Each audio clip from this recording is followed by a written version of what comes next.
السلام علیکم، کیسے ہیں آپ؟ ٹھیک ہوں گے؟ ناظرین گرامی، ایک معلم قرآن انتہائی نصیحت آموز واقعہ بیان کرتے ہوئے کہتے ہیں، ایک بچہ میرے پاس آیا جو مدرسے میں داخلہ لینے کا شدید خواہشمند تھا۔ میں نے اس سے پوچھا، بچے آپ کو قرآن کا کچھ حصہ زبانی یاد؟ بچے نے کہا جی۔ میں نے اس کا امتحان لیتے ہوئے کہا، پھر آپ مجھے 30واں پارہ سنائیں۔ اس نے مجھے 30واں پارہ زبانی سنا دیا۔ میں نے پوچھا، آپ کو سورہ ملک بھی یاد ہے؟ اس نے مجھے سورہ ملک بھی سنا دی۔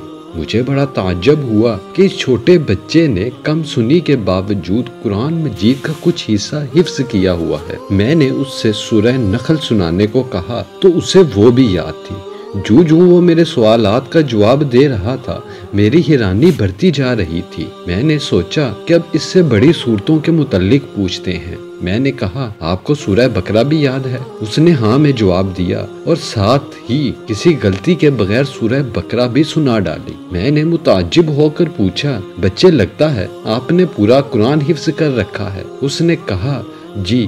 یہ سنتے ہی فرط مسرت سے میری زبان سے بے ساختہ سبحان اللہ، ماشاءاللہ، تبارک اللہ کے الفاظ ادا ہونا شروع ہو گئے۔ میں نے اس سے کہا، آپ کل میرے دفتر آ جائیے گا اور ساتھ اپنے سرپرست کو بھی لیتے آئیے گا۔ میں بچے کے جانے کے بعد حیرت و استعجاب کے سمندر میں ڈوبا رہا اور دل ہی دل میں تانے بانے بنتا رہا کہ یقیناً اس کے والد صاحب دین کے پابند، نیک سیرت اور قرآن سے شدید محبت رکھنے والے ہوں گے، جس کے نتیجے میں اس نے اپنے بچے کو اتنی چھوٹی عمر میں قرآن یاد کرا دیا ہے۔ مجھے اس وقت حیرانی کا شدید جھٹکا لگا جب وہ کل صبح اپنے والد صاحب کو لے کر آیا تو اس کے والد صاحب ظاہری شکل و صورت سے بالکل بھی سنت اور پابند شریعت نہیں لگ رہے تھے۔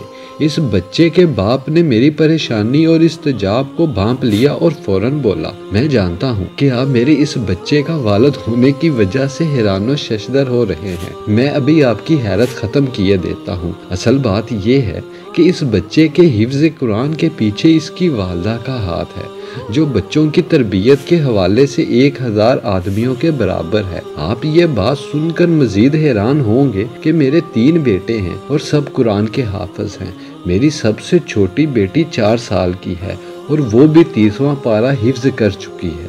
میری حیرانی انتہا کو پہنچ چکی تھی۔ میں نے پوچھا، یہ کیسے ممکن ہے؟ 4 سال کی بچی نے 30واں پارہ کیسے یاد کر لیا ہے؟ اس نے جواب دیا، بچوں کی والدہ کا طریقہ کار یہ ہے کہ جب بچہ بولنا شروع کرتا ہے تو وہ اسے قرآن یاد کروانا اور حفظ کا شوق دلانا شروع کر دیتی ہے۔ وہ بچوں کا مقابلہ کرواتی ہے اور کہتی ہے کہ جو سب سے پہلے یہ سورت یاد کرے گا، رات کا کھانا اس کی پسند کا بنے گا۔ جو سب سے پہلے پارہ حفظ کرے گا، ہم ویکنڈ پر اس کی پسند کی جگہ جائیں گے۔ جو سب سے پہلے قرآن ختم کرے گا، ہم سالانہ چھٹیاں اس کی منتخب کردہ علاقے میں گزاریں گے۔